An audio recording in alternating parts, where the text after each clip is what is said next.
প্রিয় সন্তান, ভাবো, নিজের হাতে নিজেরে নষ্ট করে দিও না।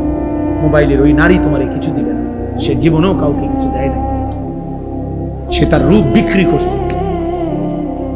মোবাইলের ওই নর্তকী তোমারে কিছু দিবে না, তার কাছে দেওয়ার মতো কিছু নাই, তার যা দেওয়ার ছিল সে টাকার বিনিময়ে তা বিক্রি করে দিয়েছে। এজন্য নর্তকী সুখ দেয় না, বেহায়া নারী সুখ দিতে পারে না, বেপর্দা নারী খোদার কসম সুখ দেয়। কারণ বেপর্দা নারী, বেহায়া নারী প্রতিনিয়ত তোমার চাইতে উত্তম পুরুষের দিকে তাকায় থাকে। যে নারী টেলিভিশনের নায়করা দেখে, যেই মহিলা ঘরে বসে বসে টেলিভিশনে অন্য পুরুষ দেখে, ওই এ বেডির জামাইরে কেমনে পছন্দ করব, কারণ এ বেডির জামাই চাইতে তো ওইটা তো আরো বেশি সুন্দর। ওই বলবে যে আমার এটা কিনে দিছে, হ্যাঁ আমার দিয়ে একটা অজাত আমার কোহালে দিবে, বলেন আমার দিছে কি একটা আড্ডি ধরাইয়া, আর এই বেড়া দেখো কি সুন্দর। এই সুযোগ কে করে দিল? তাই আপনি স্বামী, আপনি বুঝেন না আপনার স্ত্রী টেলিভিশন দেখে কি দেখে? বলে আমার কাছে একটা কিতাব আছে, ওয়ালা তাকরাবুজ জিনা, আরবি। ওই কিতাবের মধ্যে আছে, বিশ্বাস করেন ওই কিতাবে আছে, ওই পুরুষের চাইতে কাপুরুষ, ওই পুরুষের চাইতে নিকৃষ্ট, ওই অভিভাবকের চাইতে নিচু নিকৃষ্ট মানুষ আর কেউ হইতে পারে না, যে দেখে যে তার স্ত্রী ছেলে মেয়ে টেলিভিশনের মধ্যে মোবাইলের মধ্যে একজন যুবক পুরুষ একজন যুবতী নারীকে জড়িয়ে ধরছে। এই দৃশ্য দেখতেছে তার ছেলে তার মেয়ে, এরপরও যার আত্মমর্যাদায় আঘাত লাগে না, যার কাছে লজ্জা লাগে না, শরম লাগে না, তার চাইতে নিকৃষ্ট পুরুষ কোনো আল্লাহর জমিন আর কেউ হইতে পারে না। তুই বেটা কোনো ব্যাড হইতে না, তুমি কোনো ব্যাড হইতে না মেয়ে, তুমি কোনো পুরুষে না। স্ত্রী আমার আর এই বেটি ওই বেড়ায় আরেক বেডিরে জড়াইয়া ধরে, আর আমার বউ এটা তাকায় তাকায় দেখে ঘন্টার পর ঘন্টা, আর এই অপদার্থ স্বামী মরে যাওয়া উচিত বেটা, মরে যাওয়া উচিত। লজ্জা থাকলে শরম থাকলে ভেঙে ফেলেন এই টেলিভিশন, আসার দিয়ে ভেঙে ফেলেন, ওই মোবাইল ভেঙে ফেলেন, স্ত্রীর সাথে বুঝাপড়া করেন। আমি তোমারে বিয়ে করছি, আমি পরপুরুষ দেখবা কেন? ছেলেকে বলেন বাপ আমার একটা একটা টাকা ঘামের টাকা, আমি প্রতিটা টাকা কষ্ট করে উপার্জন করছি বাপ, সেই টাকা দিয়ে তুমি 24 ঘন্টা মোবাইলে নারী দেখবা, ছবি দেখবা, একটা ওয়াক্ত নামাজ পড়বা না বাপ, তাহলে তুমি আমার সন্তান, তুমি আমার ছেলে, আমার মেয়ে, আমার এই কষ্টের উপার্জন তাহলে কার জন্য করবে? আল্লাহর দুশ্মনের জন্য? বেনামাজি আল্লাহর বন্ধু না দুশ্মন? বেনামাজি নবীর বন্ধু না দুশ্মন? আমার ঘামের টাকা, একটা একটা প্রবাসীর টাকা, ঘামের টাকা, কলিজা ছেঁড়া টাকা। আমি সেদিন দেখছি আপনার সিমেন্টের বস্তা নামাইতে আছে, বিশ্বাস করেন একটা লোকরে ট্রাকের থেকে টাকায় ছিলাম আমি, ওরকম চেহারাটা ঘামে, লুঙ্গিটা গাঞ্জিটা ভিজা পানি হয়ে গেছে, আর চেহারাটা মধ্যে এত ঘাম, একটা একটা বস্তা সিমেন্ট, হয়তো একটা বস্তা নামাইয়া গোডাউনে তুলে হয়তো 3 টাকা বা 5 টাকা। আহারে ভাইয়া, 50টা বস্তা যদি নামায়, এই লোকটার প্রতিবারে পিঠটা বাঁকা হয়ে গেছে। সিমেন্টের বস্তা সোজা করে নামানো যাবে? পিঠটা বাঁকা করে নামাইছে 50 বার, একটা বস্তা 50 কেজি, প্রতিটা বস্তা নামাইতে বেচারা পিঠটা বাঁকা করে, কি পরিমাণ ঘাম তার ঝরে ঝরে পড়ছে। প্রতিটা বস্তায় হয়তো 5 টাকা করে পাইছে, তাহলে 50টা বস্তায় মাত্র 250 টাকা। এই 250 টাকার মধ্যে তুমি ভাই আমার নওজোয়ান ছেলেরা কল্পনা করো, আব্বা তোমার বাবার কি পরিমাণ ঘাম এটার মধ্যে, সেই ঘামের কষ্টের টাকা তুমি দুই হাতে মোবাইলে উলঙ্গ ছবি দেখে শেষ করে দিলা। সারা রাত নারী দেখে, জিনা ব্যভিচারের দৃশ্য দেখে শেষ করে দিলা। হায় হায় নাফরমান মানুষ এত পাষাণ হয় কেন? মুসলমান এত নির্মম হয় কিভাবে বাবা বলেন? আপনারা আপনাদের ছেলেদেরকে ফিরান। আমি শুধুমাত্র ওই যে যুবকের হৃদয়ের স্পন্দন, বলিষ্ঠ কণ্ঠস্বর, এই সমস্ত পদবি শোনার জন্য খোদার কসম আমি বলি না। আমার এই পদবির দরকার নাই, পদবি দিয়ে করবো কি? আমার উদ্দেশ্য একটাই, আপনাদের বিবেক জাগায় দাও, অনুভূতি জাগায় দাও। একটা ছেলে যদি ভাবে যে আসলে ঠিক হইতেছে না এটা, এই নারী, ছবি, মোবাইল, অশ্লীল দৃশ্য, প্রিয় সন্তান, এটা তোমার একদিন জাহান্নামে নিয়ে যাবে। একদিন তোমার চরিত্র নষ্ট হয়ে এই সমাজের আর কেউ কদর করবে না। অসভ্য ছেলে, চরিত্রহীন, লম্পট। মানুষ কিন্তু চিনতে ভুল করে না। মানুষ চোরের কোনো জুনায়েদ বাগদাদি কয় না, জুনায়েদ বাগদাদির কোনো চোর কয় না। কথা বুঝেন নাই? মানুষ সবাই বাতে খায়, কেউ চিনতে ভুল করে না। মানুষ রাতকে রাতই বলে, দিনকে দিনে বলে। এই জন্য বাটফাররে মানুষ বাটফারেই কয়, ইমানদাররে মানুষ ইমানদারেই কয়। একের একটা হারামখোর, মদখোর, নেশাখোরও যদি আপনি জিজ্ঞাসা করেন কোন নামাজি ব্যক্তি সম্পর্কে, সে বলবে ভাই আমি লোক খারাপ হইতে পারি কিন্তু উনি ভালো মানুষ, বলবে না? আবার যদি তোমার লগে একসাথে নেশা করে, একসাথে মোবাইলের ছবি দেখে, উলঙ্গ দৃশ্য দেখে, তোমরা দুই বন্ধু, এই বন্ধু দুইজন থেকে যদি একজন রে আলাদা করে বলা হয়, কিরে তোর লগের হইতে কেরুম, বলবে বাটফারের হেডকোয়ার্টার। কি এটা বলবে না? না, বলবে না আমার বন্ধু জুনায়েদ বাগদাদির স্বাস্থ্য ভাই, উনি একেবারে বাইজিদ বুস্তানি, হে এটা বলবে? অসম্ভব। তাকে যদি বলো যে কিরে ভাই তোরা এক লগে গুনাহ করো, তুই তো বন্ধু, বন্ধু তুমি কেমনে তার বিরুদ্ধে বলো? সে বলবে না, বিরুদ্ধে না, চোরের কি চোর বলবো না তো কি করবো, হারামখোররে হারামখোর বলবো না তো কি বলবো বেটা? এই জন্য অসৎ বন্ধুর কাছে অসৎ, আর দুশ্মনের কাছে অসৎ। অসৎ কি? অসৎ নেককার, নেককারী, চরিত্রবান, চরিত্রবান। জন্য সুন্দর নাম বন্ধু যুব সংগঠন। মাশাআল্লাহ, বন্ধু যেন হয় আখিরাতের মনে করা। কোরআন শরীফে আছে, এই যাদের সংগঠন তারা শোনো ভাই, কোরআন শরীফে আছে আল আখিল্লাউ ইয়াউমা ইদিন বা'দুহুম লিবা'দিন আদুউন ইল্লাল মুত্তাকিন। আল্লাহ কোরআনে বলছে কিয়ামতের দিন সকল বন্ধুগণ একজন অপরের, একে অপরের শত্রু হয়ে যাবে, ইল্লাল মুত্তাকিন, একমাত্র ঈমানের বন্ধু, তাকওয়ার বন্ধু, নেক কাজের বন্ধু, একে অপরকে যারা গুনাহ থেকে বাঁচাইবার চেষ্টা করত সেই বন্ধুরা ব্যতীত। ওরা দুশ্মন হবে না, ওরা বন্ধুই থাকবে হাসরের মাঠে, খোদার কসম। আর বাকি বন্ধু সব দুশ্মন হয়েছে।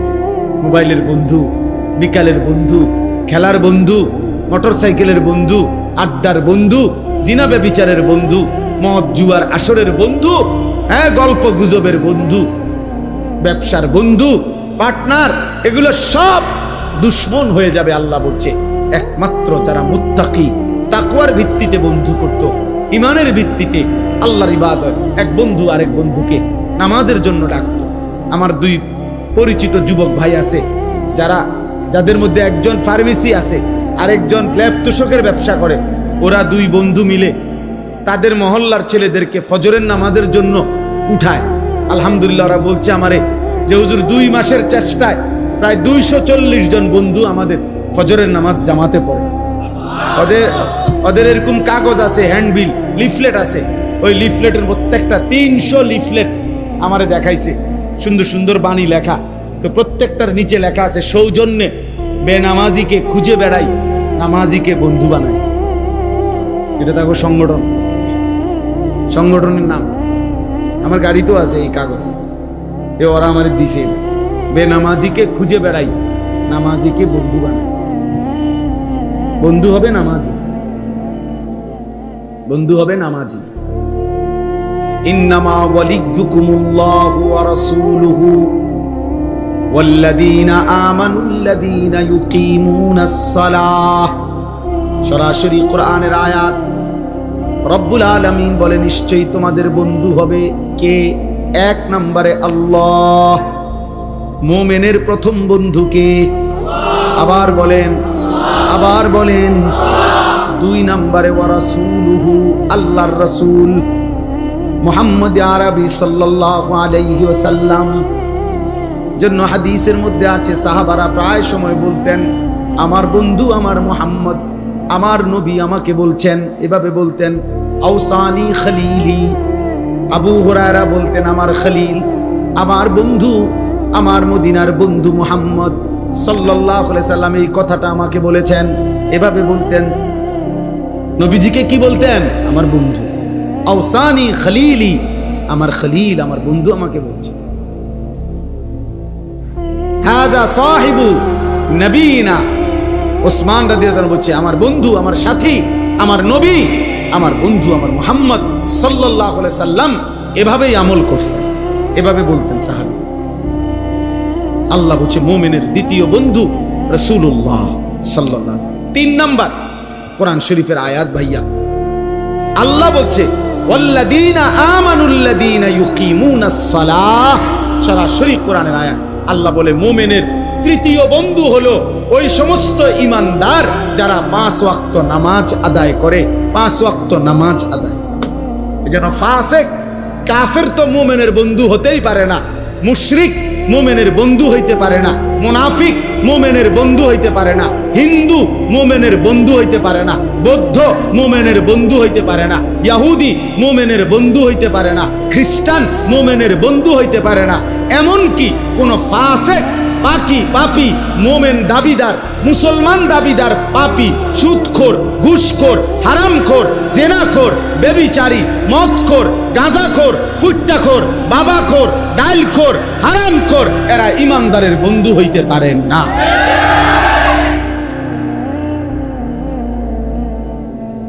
ও মুমিনের বন্ধু হইতে পারে।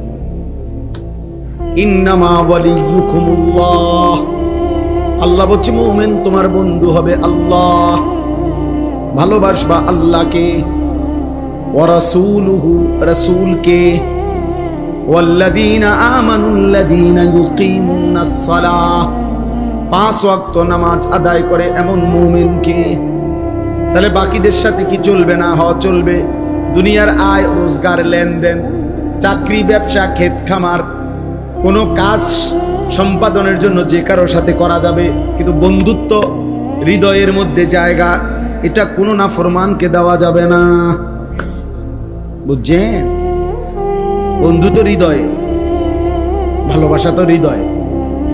মৌখিক লেনদেন করা যাবে কাফের বেঈমানের সাথে, বাজার, ব্যবসা, এগুলো অন্যদের সাথেও করা যাবে, দুনিয়াবি লেনদেন, কিন্তু হৃদয়ে জায়গা হবে না। হৃদয়ে জায়গা হবে কেবল আল্লাহ, হৃদয়ে জায়গা হবে কেমন রাসূলুল্লাহ, হৃদয়ে জায়গা হবে ঈমানদার নামাজি মুমিন। এটা কোরআন শরীফ আল্লাহ বলছে। আমাদের নবী সাল্লাল্লাহু আলাইহি ওয়াসাল্লামকে আল্লাহ তাআলা পাঠিয়েছেন। প্রিয় ভাই, আমি এই আয়াত বলতে চাই, একটা নওজোয়ান, তোমরা ফিরে আসো বাবা, বিশ্বাস করো বাপ, সময়টা দিন দিন নাজুক হচ্ছে। ইচ্ছাই হোক অনিচ্ছাই হোক, আগামী দিনে ইসলামের পরিচয়ের উপরে দোস্ত সারা পৃথিবী ব্যাপী আরো রক্ত ঝরবে। শুধু ফিলিস্তিনে রক্ত ঝরছে, শুধু গাজার মুসলমান রক্ত দিচ্ছে বছরের পর বছর না রে ভাইয়া। দুশ্মনের সব পরিকল্পনা, কাফেরের সব পরিকল্পনা, বেঈমানদের সমস্ত পরিকল্পনা কিন্তু সারা পৃথিবীর সমস্ত মুসলমানকে নিয়ে। ওরা শুধু ইসরায়েল শুধু ফিলিস্তিনের বিরোধী না, আমেরিকা শুধু ফিলিস্তিনের বিরোধী না, প্রতিটা ইমানদারের বিরোধী। আর তুমি কিংবা আমি, এই নওজোয়ান ভাইরা, তোমরা যারা 1 ওয়াক্ত নামাজ পড়ো না, একটা সেজদাও দাও না। চুল চেহারা দেখলে মুসলমানও মনে হয় না, লেবাসের স্টাইল দেখলে, চুলের ফ্যাশন দেখলে কাফেরের মতো অনুসরণ করো, কিন্তু এরপরেও দুশ্মন কিন্তু তোমারও ছাড়বে না। কেন? তুমি নিজের পরিচয় মুসলিম আড়াল করতে পারতা না। এমন সিস্টেম তারা বানায় রাখছে যে জন্ম নিবন্ধন সনদ ওই যেদিন করা হয়েছে সেদিন থেকে সারা পৃথিবীর মধ্যে এটা পৌঁছে গেছে, তুমি এইটা আড়াল করবা কেন? পাসপোর্টের মধ্যে যে ধর্মের সাথে ইসলাম লিখছেন এটা আড়াল করবেন কেমনে? ভোটার আইডি কার্ডের থেকে আপনার ধর্ম যে ইসলাম এটা আপনি আড়াল করবেন কেমনে? টিকা কার্ডের মধ্যে যে লেখা রাখছেন ধর্মের নামে মুসলমান, ইসলাম কোন ধর্মাবলম্বী, এটা আড়াল করবেন কেমনে? লুকাবেন কেমনে? ফিলিস্তিনে গাজাতে মুসলমানদেরকে যে মারতেছে শুধু হুজুরদেরকেই তো মারে, ঠিক না? না না না, শুধু হুজুর করে মারে,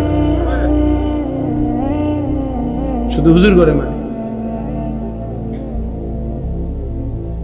এজন্য আমাদের এটা বোঝা উচিত, প্রতি মুহূর্তে আমরা দুশ্মনের নজরের উপর, দুশ্মনের নজরের উপর। যে কোনো একটা জিনিস মনে রাখতে হবে, পৃথিবীর কোন বেঈমান, কোন কাফের মুশরিক, সারা পৃথিবীর যত কাফের মুশরিকদের রাষ্ট্র কিংবা যত সংগঠন, তাদের কেউ খোদার কসম কলিজা দিয়া 1 মিনিটের জন্য মুসলমানের কোনো কল্যাণ কামনা করে না। এই যেগুলা কয় এগুলা ফাঁকা বলি, ফাঁকা বলি, এগুলা ফাঁকা বলি। এই আমরা দেখতেছি বিষয়টা নিয়ে তদন্ত চলতেছে, এটা নিয়ে কার্যকর উদ্যোগ নেওয়া হবে, এটা নিয়ে খুব দ্রুত গতিতে বৈঠক ডাকা হবে। এটা তীব্র প্রতিবাদ জানাচ্ছি, এটা ন্যাক্কারজনক, এটা ঠিক হচ্ছে না, এটা মানবাধিকার লঙ্ঘন। এই সমস্ত হইল বাটফারি কথা, এগুলো ধোঁকা, ধোঁকা, ধোঁকা। নয়তো ইসরায়েলের ইহুদি 1 কোটি না, 1 কোটি নয়, ইসরায়েলে ইহুদি সর্বোচ্চ 92 থেকে 97 লাখ, 1 কোটির নিচে, 1 কোটির নিচে ভাইয়া। তাহলে মাত্র 1 কোটির চাইতে নিচে মানুষ ইহুদিরা ওইখানে। এই সারা পৃথিবীর মানুষ বুঝি তা করে থামাইতে পারতেছে না, গোটা ইউরোপ বুঝি তা করে বলিয়া থামাইতে পারে না। যে এইভাবে মানবতার ইতিহাসে, এই সভ্য পৃথিবীতে, বর্তমান এই পৃথিবীতে এইভাবে মুসলমান একজন মানুষ এইভাবে কিভাবে একটা জাতিকে, একটা এলাকাকে এভাবে কিভাবে নিশ্চিহ্ন করে দেয়, এইভাবে বুকা মানুষ কেমনে একটা রুটির জন্য, 1 লোকমা 1 মুঠো খাবারের জন্য কি পরিমাণ চোখের পানি ফেলতেছে ভাই বলো। আমার যুবক ভাই, যদি তোমাদেরকে কলিজা ধরে বুঝাইতে পারতাম। সেদিনও তো পত্রিকা আসছে, 12 কিলোমিটার পায়ে হাইটা গাজার একটা বাচ্চা, এতিম বাচ্চা, একটা রুটির জন্য 12 কিলোমিটার পথ গেছে। এই রুটিটা যখন হাতে নিছে অনেক কারাকারি কইরা, দুশ্মনের বুলেটের আঘাতে তার শরীরটা ঝাঁঝরা করে ফেলছে, আর রুটিটা খাইতে পারে না।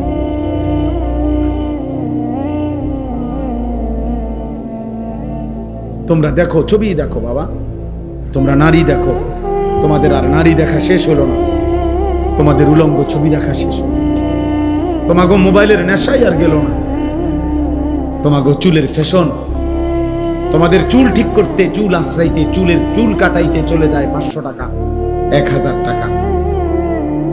চলো ঠিক আছে বাবা, চলো। 2-1 জন মাশাআল্লাহ হাসতেছে, খুশি, মাশাআল্লাহ, মুসলমানের এই পরিমাণ জুলুম, আমি হাসলাম। প্রতিবন্ধী যে কি বোঝে না তাও জানে না, কি জানে না তাও জানে না, কান্না উচিত না হাসা উচিত তাও জানে না। গুনাহ তারে এত মাতাল বানায় দিছে, আল্লাহর অবাধ্যতা নাফরমানি তাকে এভাবে পাগল বানায় দিছে, সে আর কিছুই বোঝে না, সে আর কিছুই বোঝে। সে মা ছেড়ে দিতে পারবে, বাবা ছেড়ে দিতে পারবে, এমন অসংখ্য লাখ লাখ ছেলে আছে, গোটা ফ্যামিলি প্রয়োজনে সে ছেড়ে দিবে, কিন্তু তারে আপনি ওই মোবাইলটার থেকে আলাদা করতে পারতেন না। সে প্রয়োজনে স্কুল ছেড়ে দিবে, মাদ্রাসা ছেড়ে দিব, প্রয়োজনে মা বাপ বংশ ফ্যামিলি ইজ্জত সম্মান সব ছেড়ে দিবে প্রয়োজন, কিন্তু মোবাইল আর তার